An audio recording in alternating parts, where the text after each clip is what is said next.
Ağlı dərmanlar çıxıb da ağlı ilac deyirik. Onlarla məsələn əvvəllər bu xərçəngin 2 il yaşayırdılarsa, indi 3 il yarıma qədər ömrü uzanır o xəstələrin. Belə deyə bilirikmi, yoxsa hələ də bu araşdırılma mərhələsindədir? Mən yenə də gətirəcəm sözümü xərçəngin, şişin bioloji xüsusiyyətlərinə.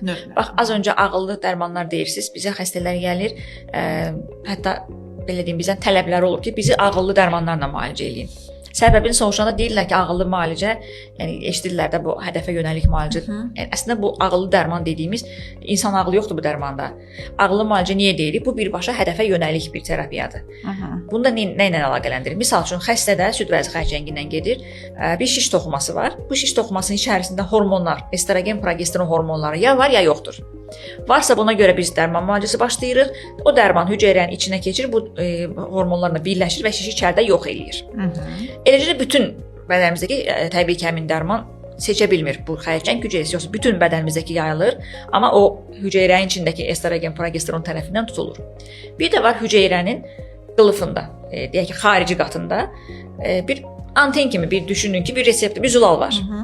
Bu zulal her2neo dediyimiz bu zulal hüceyrənin içində deyil.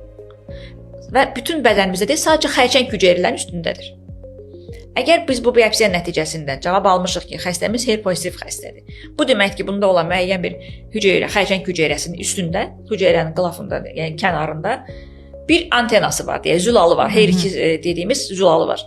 Verdiyimiz Herceptin dərman gəlir həmin o anten tərəfindən tutulur, o zulal tərəfindən tutulur və bu hüceyrəni məhv edir, xərçəng hüceyrəsini. Ağıllı dərman buradan irəli gəlir. Əgər mənim xərçəng hüceyrəm Her2 reseptoru daşımırsa, mən ağıllı dərmanı almaq mənə nə qədər kömək eləyəcək? Yəni hədəfim yoxdursa, haranı vuracaq? Hara vuracaqsan? Bəli. Yəni, ona görə ağıllı dərmanlar hamıya ağıllı dərman olunmalıdır deyə bir şey bir kərə doğru bir qərar deyil. Ağıllı dərmanın göstərişi var. Ona uyğun xəstə qrupu var və ağıllı dərmanın yenə deyim ki, ağlı ondan ibarətdir ki, həmin reseptorla gedib birləşib hüceyrəni məhv eləmək.